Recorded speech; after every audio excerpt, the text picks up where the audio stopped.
ఇప్పుడు మరిన్ని రాష్ట్ర వార్తలు వేగంగా సంక్షిప్తంగా చూద్దాం.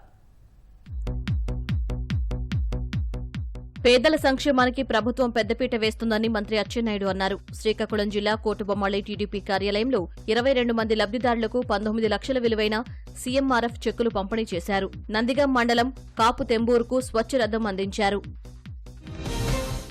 ఎల్లుండి నిర్వహించే హలో బీసీ చలో తిరుపతి మహాసభను విజయవంతం చేయాలని బీసీ సంఘం నేతలు పిలుపునిచ్చారు.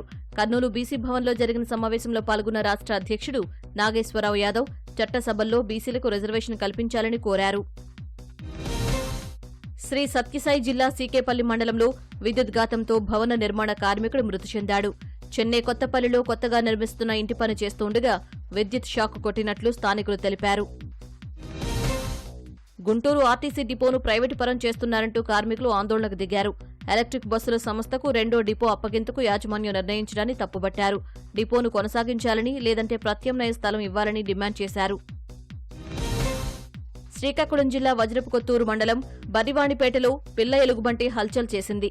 కుక్కలు అరవడంతో ఎలుగుబంటి మునగ చెట్టుపైకి ఎక్కింది. ఆ తర్వాత తల్లి కోసం అరుస్తూ అక్కడి నుంచి వెళ్లిపోయింది. గుంటూరు జిల్లా తెనాలి 3 టౌన్ పరిధిలోని రాజీవ్ గృహకల్ప వద్ద పోలీసులు కార్డన్ సెర్చ్ నిర్వహించారు.